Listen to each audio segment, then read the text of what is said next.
Igbo bụ Igbo, ekene m unu. Nwee na-asị nke onye chi ya zelu. Ana m ekene unu na mbọsị tata bụ afịa oye. Nwee na-asị na afịa oye ga-ewetara anyị ife ọma. Nwee na-asị n'ụbọchị nke tata anyị ga-adị ka echi na echi ahụ agwụ agwụ. Onye afụrụ tata ka afịa echi. Ana m ewetara unu ozi ọma ndị mbụ na ndị egede. Onye ebe a ka a na-agba eziokwu ọtọ.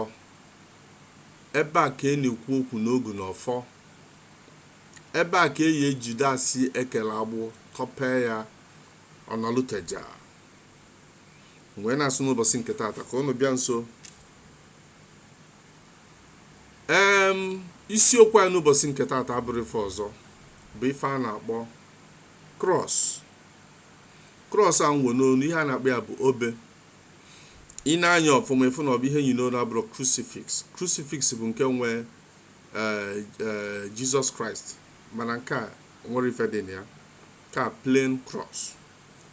Ọ cross a ka m bịa ka kwuo maka ya n'ụbọchị nke tata, maka na ụfọdụ na-ege program anyị na-ajụ so many questions.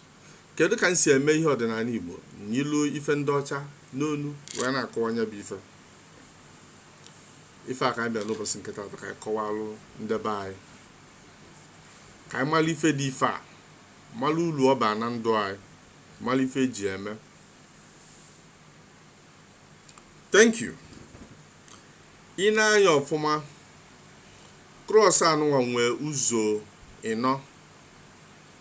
N'ụzọ ịnọ a, etu o si wee dị n'ọdịnala Igbo, ife ọ bụ Eke, Oye, Afọ, Nkwọ. In our 4 market days, the fully represented na this cross now. Ibiakwa onu ihe a na-akpọ the 4 elements. 4 elements anụwa bụ ani, mmili,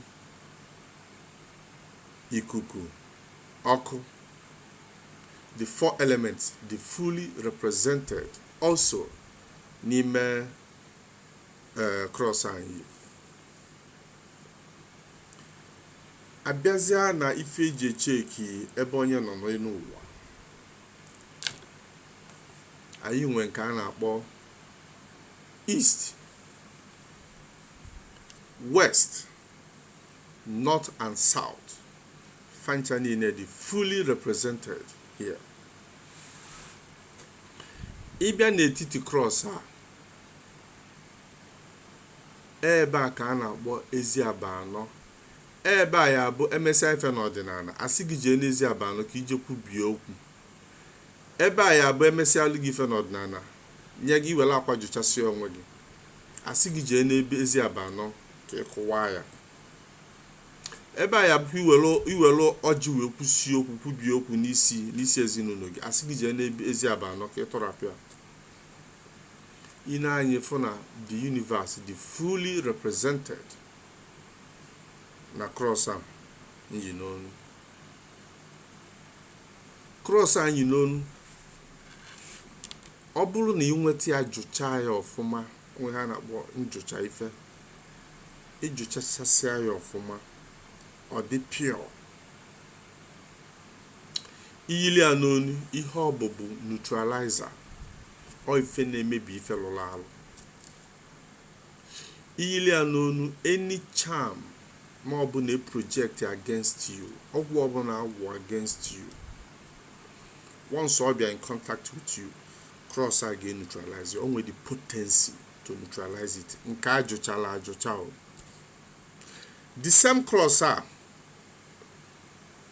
onwe negative energies, negative forces, vibrations projected against you or not really around you n'ime mmụọ.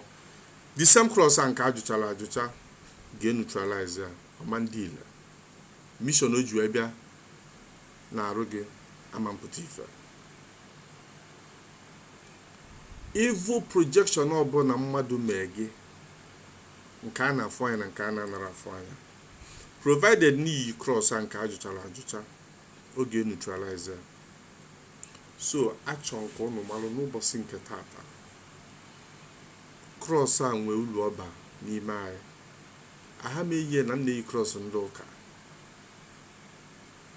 eyi ya na yi krọs obe ọdịnala igbo.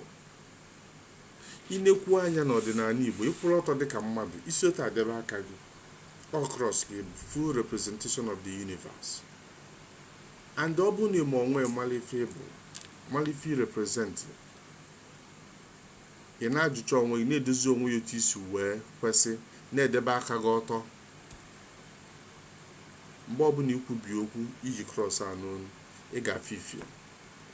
so n'ụbọchị nke taata achọ nke ụnụ ghọta ulu cross a bara, ihe ọ bụbu neutralizer nke ọbụla ajụchara ajụcha n'ọdịnala igbo. ekene m ụnụ wee na-asị onye afọ tata ka afọ ya echi. gbasa ozi a mee ndebe ụnụ ka ha mara about it. Thank you. ekene m ụnụ.